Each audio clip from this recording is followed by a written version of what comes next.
So we're here. We're post peer review assignment thing, and I've taken some time to take a look at everyone's responses and also look at the evaluations. And I would say, for the most part, everyone seems to be following the rubric correctly.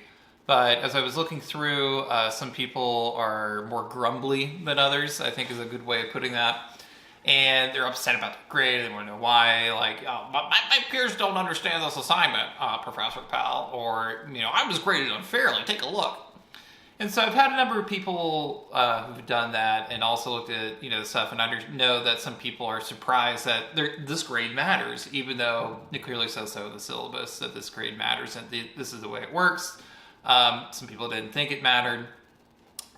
So what I ended up doing was going through all the assignments and then the reviews that people left, and really kind of came to a few general conclusions, things that could help.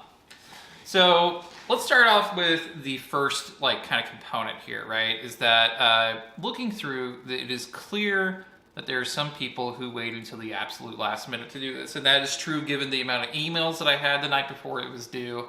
And the day of it was due, the hours before it was due. It's clear from the care and attention that was put into writing, which in some cases was not at all.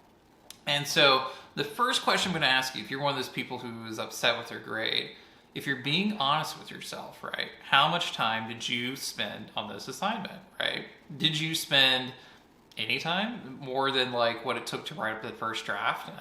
Did you spend any time putting in care effort to write carefully, to make sure things are explained, to make sure that you were hitting all the criteria, to proofread your paper? Because I'll be honest with you, one of the biggest turnoffs of when I grade, and as well as when other people grade, is when it's poorly written, right? Because if I have to struggle to read what you're writing, I'm like, this person doesn't know what they're talking about. And you're like, well, you see it's right there. I'm like, no, I can't, because I don't understand what you're saying.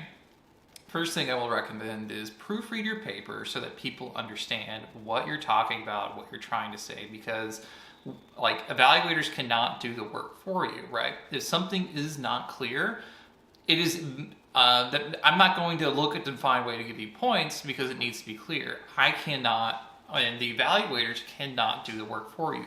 Make sure things are explicitly clear. The other part that often seems to come up is that students will, when they discuss criteria, right, will sort of mention it, but not clearly state it. And it's sort of well, what are they talking about? Then you read it, you're like, I'm confused because they're confused, so I don't know what is true anymore. When grading these assignments, and in the past and throughout now, the best way to get ahead is to clearly list and define, a criteria or theory or whatever, right? So state, if we're talking about scope, we say what scope is, right?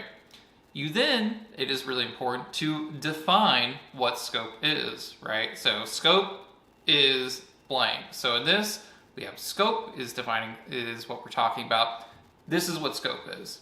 It is also extremely important to explain what it means, right? If there is no explanation of what's going on, then it doesn't mean anything. Scope is blank. And then, move on. There's no explanation. There's nothing there.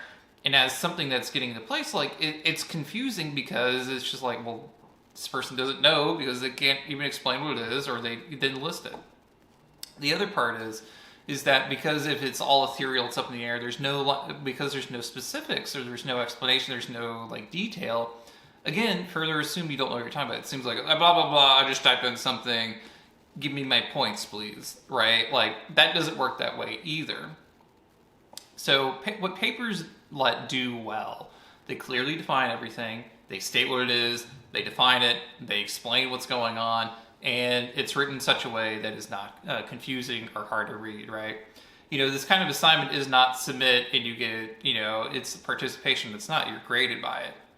Now, this is part of the reason why I do this is because students have a history of waiting to the last minute to do assignments, and on something, when this class has a big determination for you getting to the major and advancing to other courses, it only gets worse from here, more harder, right? So it's ultimately it's my responsibility to make sure you guys are prepared for that transition. If you guys are not prepared for the transition, then I have failed as an instructor. So part of the reason is that students wait till the last minute for the final paper, they do poorly, they get upset. keep in mind that this first assignment's only worth 12 total points. The next one's only worth 12 total points. You also have the opportunity to revise this throughout the term and then resubmit for the final paper. I say this is important because you have opportunities to seek feedback, which you've already done, and make adjustments just to not prevent something to happen, rather than getting a spooky surprise at the end of the semester, right? So by this then, some of you may have received a wake-up call, and if that's true, good, because you have plenty of time to readjust in a much longer time period than people on quarters did. Use the opportunity to grow and improve, because if you don't, then it's really on you. It's not your fault. You can't be really mad at anyone else because you didn't take the time to improve yourself. You may want to blame it on your peers. You may want to blame it on me for creating like this assignment, but really the onus is on you, right? At the end of the day, it ends with you, right? Now I'm happy to look and see if someone else was wrong, and that's fine, but at the same time, you can't really get mad at anyone else except yourself, right? Like, ultimately, this comes down to you reading, following, doing instructions, and taking the time to grow and adapt rather than being frustrated by a setback, right?